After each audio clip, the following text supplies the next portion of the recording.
जी friends, जैसा कि episode number 2 में मैंने कहा कि जब शतरंज के खेल का आगाज़ हुआ तो उस वक़्त कदीम हिंदुस्तान पर गुप्ता ख़ानदान की हुकूमत थी। और उसी के दौर हुकूमत में जो है एक शख्स जिसका नाम सीसा था, वो शतरंज का खेल ईजाद करके गुप्ता ख़ानदान के बादशाह के पास पहुंचा और बादशाह को जाके कहने लगा कि मैंने इस नोयत का एक खेल ईजाद किया है। तो बादशाह को जब उसने उस खेल के बारे में जो बुनियादी असूल व ज़वाबित थे वो बताए और बादशाह को उसमें बड़ी दिलचस्पी पैदा हुई। तो बादशाह बड़ा खुश हुआ और बादशाह ने कहा कि सीसा, तुमने एक बड़ा खूबसूरत और बड़ा दिलचस्प जो है खेल ईजाद किया है और ऐसा खेल ईजाद किया है जिसका बरह रास्त बादशाहों के साथ तल्लुक़ है और बादशाहों की फ़ौजों के साथ तल्लुक़ है। तो बादशाह ने खुशी से जो है उस शख्स को यानी सीसा को ये पेशकश की कि बोलो, तुम्हें इस ईजाद के बदले में क्या इनाम दिया जाए। तो सीसा ने कहा कि मुझे इसका कुछ ख़ास इनाम नहीं चाहिए, बस एक मामूली सा इनाम चाहिए। बादशाह ने कहा कि बोलो, जो तुम मांगोगे तुम्हें वही मिलेगा। तो सीसा ने कहा कि मुझे हर रोज़ जो है शतरंज के एक खाने में पहले से ज़्यादा यानी पहले से दुगना चावल के दाने चाहिए। बादशाह ने कहा कि इसका क्या मतलब है?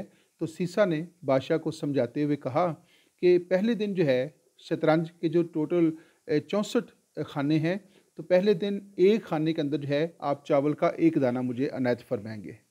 मैं वो दाना लेके चला जाऊँगा। जब मैं दूसरे दिन आऊँगा तो शतरंज के दूसरे खाने में जो है पहले चावल के दाने से पहले दानों से दुगना दाने होंगे, यानी दूसरे खाने में 1 का दुगना 2 हो जाएगा, तो मैं वो लेके चला जाऊँगा।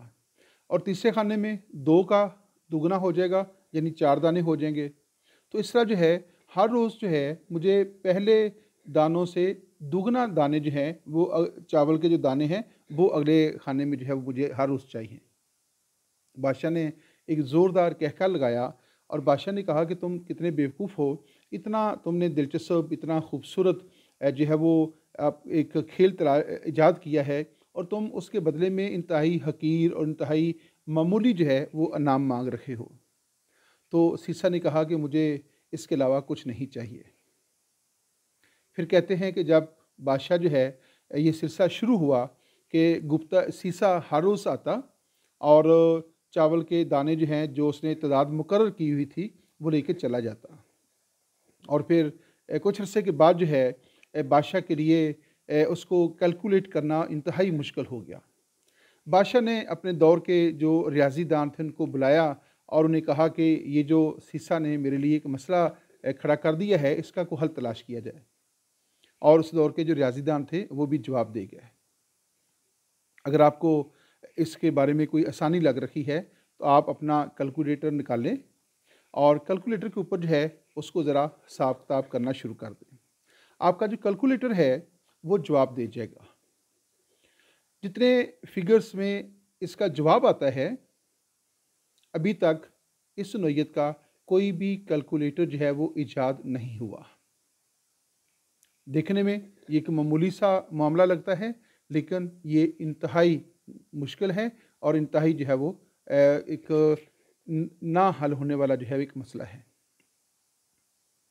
आप 64 खानों में ज़रा हिसाब कीजिएगा, हर खाने में पहले खाने से दुगना चावल के दाने रखने हैं।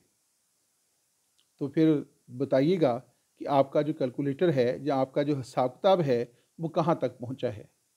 बाकी कहानी अगले एपिसोड तक रखिएगा।